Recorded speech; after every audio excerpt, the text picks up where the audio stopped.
Assalamualaikum warahmatullahi wabarakatuh. Perkenalkan, nama saya Eka Amalia Lestari dengan NIM 230301020018, program studi akuntansi. Untuk memenuhi tugas mata kuliah akuntansi keuangan 1, di sini saya akan menjelaskan tentang pelaporan keuangan Islam. Latar belakang. Pelaporan keuangan Islam adalah proses pelaporan keuangan yang mengikuti prinsip-prinsip syariat Islam. Prinsip-prinsip ini mencakup larangan terhadap riba atau bunga, maisir atau perjudian, dan gharar atau ketidakpastian. Pelaporan keuangan Islam juga melibatkan penggunaan instrumen keuangan yang sesuai dengan hukum syariah, seperti akad mudharabah atau bagi hasil, dan akad murabahah, jual beli dengan keuntungan yang ditentukan. Pelaporan keuangan Islam ini bertujuan untuk menciptakan transparansi, keadilan, dan keberlanjutan dalam aktivitas keuangan. Prinsip-prinsip akuntansi keuangan Islam. Yang pertama, ada prinsip kepatuhan syariah. Jadi, segala aktivitas dan transaksi keuangan harus sesuai dengan prinsip-prinsip syariah dalam Islam, yaitu dengan menghindari riba, gharar, dan maisir, dan muamalah haram, transaksi yang dilarang dalam Islam. Yang kedua, prinsip keadilan dan keseimbangan. Itu mengutamakan keadilan dan keseimbangan dalam pelaporan keuangan. Lalu menghindari ketidakadilan dalam pembagian hasil dan alokasi sumber daya. Yang ketiga, prinsip transparansi dan keterbukaan, yaitu mengedepankan transparansi dalam pelaporan keuangan, jadi memberikan informasi yang jelas dan akurat kepada pemangku kepentingan. Yang keempat, itu ada prinsip pertanggungjawaban sosial, yaitu mengintegrasikan tanggung jawab sosial dalam pelaporan keuangan dengan memperhatikan dampak sosial dan lingkungan dari aktivitas bisnis.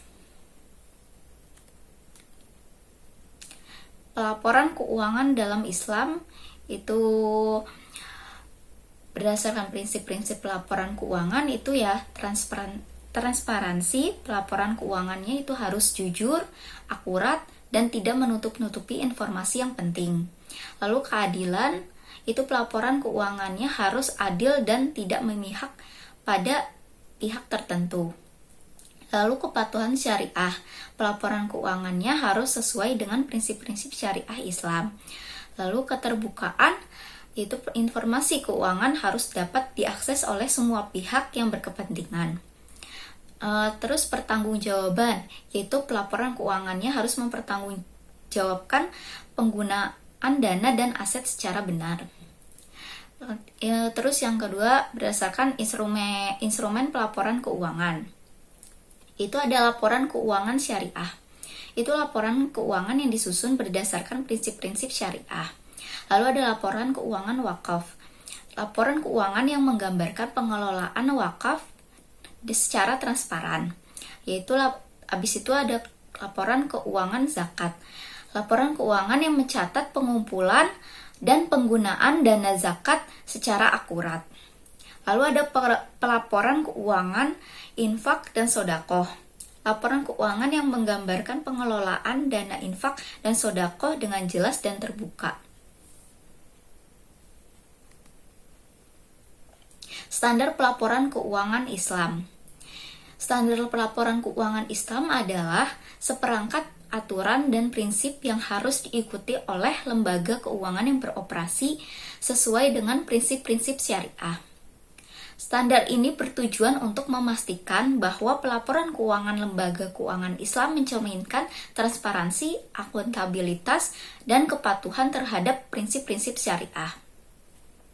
Beberapa standar pelaporan keuangan Islam yang harus diikuti antara lain, itu yang pertama ada Accounting and Auditing Organization for Islamic Financial Institution. yaitu standar ini mengatur tentang akuntansi dan pelaporan keuangan untuk lembaga keuangan Islam. Yang kedua ada International Financial Reporting Standards. Standar ini digunakan secara umum dalam pelaporan keuangan, namun harus disesuaikan dengan prinsip-prinsip syariah untuk lembaga keuangan Islam. Yang ketiga ada PSAK Syariah, Pernyataan Standar Akuntansi Keuangan Syariah. Yaitu standar ini diterbitkan oleh Dewan Standar Akuntansi Keuangan Ikatan Akuntan Indonesia dan mengatur tentang akuntansi dan pelaporan keuangan syariah di Indonesia.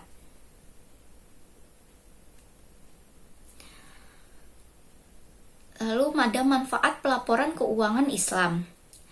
Yang pertama dari bidang transparansi, itu pelaporan keuangan Islam mempromosikan transparansi dalam pengelolaan keuangan perusahaan. Hal ini memungkinkan pemangku kepentingan seperti pemilik saham dan investor untuk memahami dengan jelas bagaimana dana perusahaan digunakan dan diinvestasikan. Yang kedua, akuntabilitas. Pelaporan keuangan Islam itu membantu meningkatkan akuntabilitas perusahaan terhadap pemangku kepentingan dengan pelaporan secara terbuka tentang penggunaan dana dan kinerja keuangan. Perusahaan menunjukkan tanggung jawab dalam pengelolaan aset yang dipercayakan kepada mereka. Yang ketiga ada kepatuhan syariah. Pelaporan keuangan Islam memastikan bahwa perusahaan beroperasi sesuai dengan prinsip-prinsip syariah. Hal ini termasuk memastikan bahwa dana perusahaan tidak digunakan untuk kegiatan yang diharamkan dalam Islam seperti riba dan perjudian. Yang keempat ada kepercayaan publik. Pelaporan keuangan Islam yang jelas dan terbuka dapat membangun kepercayaan publik terhadap perusahaan. Ini dapat meningkatkan reputasi perusahaan dan menarik minat investor yang berorientasi pada prinsip-prinsip syariah. Yang kelima ada pertumbuhan industri. Pelaporan keuangan Islam yang baik dapat membantu mendorong pertumbuhan industri keuangan Islam secara keseluruhan. Dengan meningkatkan transparansi dan akuntabilitas, perusahaan dan sektor keuangan Islam secara keseluruhan dapat menarik lebih banyak investor dan mengembangkan produk dan layanan yang sesuai dengan prinsip-prinsip syariah. Lalu pengaruh prinsip-prinsip pelaporan keuangan Islam dalam laporan keuangan. Yang pertama dari prinsip keadilan, itu pengaruhnya pada laporan keuangan dapat mendorong adanya pengungkapan yang jujur dan adil dalam pelaporan keuangan. Yang kedua, prinsip transparansi, pengaruhnya pada laporan keuangan itu mendorong adanya pengungkapan yang transparan dan mudah dipahami oleh pemangku kepentingan. Yang ketiga ada prinsip etika. Pengaruhnya pada laporan keuangan itu mendorong adanya pengungkapan yang jujur, bertanggung jawab, dan sesuai dengan nilai-nilai Islam. Lalu yang keempat, prinsip penghindaran riba. Pengaruhnya pada laporan keuangan mendorong adanya pengungkapan yang menghindari transaksi yang melibatkan riba dalam laporan keuangan. Yang kelima, prinsip penghindaran gharar, yaitu pengaruhnya pada laporan keuangan mendorong adanya pengungkapan yang menghindari transaksi yang melibatkan gharar dalam laporan keuangan. Yaitu pembuatan laporan keuangan dalam Islam. Pembuatan laporan keuangan dalam Islam itu dibagi menjadi dua ya.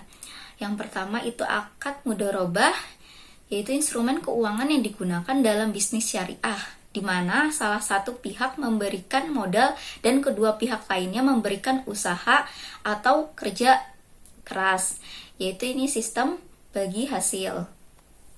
Terus yang kedua ada akad murabahah. Itu instrumen keuangan yang digunakan dalam bisnis syariah, di mana penjual memberikan barang atau jasa dengan harga yang ditetapkan dan pembeli membayar harga tersebut dengan menyetor uang atau barang lainnya.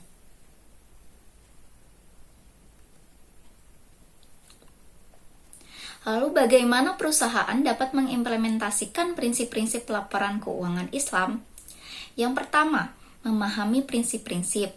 Langkah pertama yang harus dilakukan adalah memahami prinsip-prinsip pelaporan keuangan Islam. Prinsip-prinsip ini meliputi transparansi, keadilan, akuntabilitas, dan kepatuhan terhadap hukum syariah. Yang kedua, melakukan penyesuaian. Perusahaan perlu melakukan penyesuaian pada sistem akuntansi dan pelaporan keuangan mereka untuk memenuhi prinsip-prinsip pelaporan keuangan Islam.